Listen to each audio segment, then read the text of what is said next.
Praise the lord, హల్లెలూయా. ఈ దిన వాక్యము యోమ్ దేబెరి 6వ తారీఖు 9వ నెల 2024వ సంవత్సరం. ప్రభు వారిస్తున్న చక్కటి మాట యోహాను సువార్త 15వ అధ్యాయం 9వ వచనం. తండ్రి నన్ను ఎలాగూ ప్రేమించెనో నేనును మిమ్మల్ని అలాగూ ప్రేమించితిని, నా ప్రేమ యందు నిలిచియుండుడి. అవును, నిజమే. అర్హత లేదు. దేవుడు మనల్ని ప్రేమించాడు.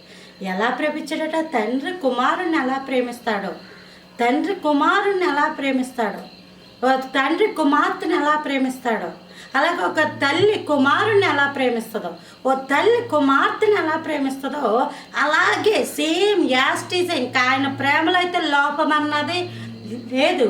అయితే ఆ ప్రేమలో నిలిచి ఉండండి. మనకి పెద్ద పెద్ద వాళ్ళతో, గొప్ప వాళ్ళతో, హోదాలో ఉన్న వాళ్ళతో అవసరం ఉంది.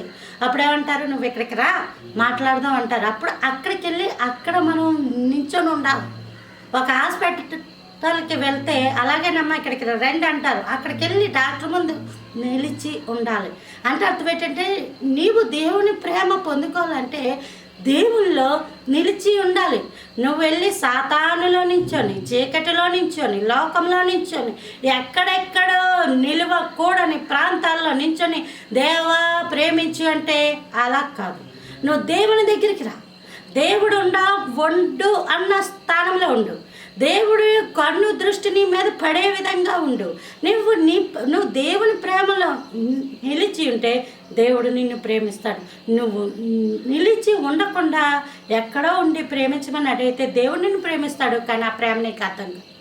ఆ ప్రేమ నీకు అర్థం కాదు. అందుకే అంటావు, నన్ను ఎవరు ప్రేమించట్లేదు. నీకు అర్థం అవ్వక నువ్వు ఆ మాట అంటున్నావు, నన్ను ఎవరు ప్రేమించటం లేదని.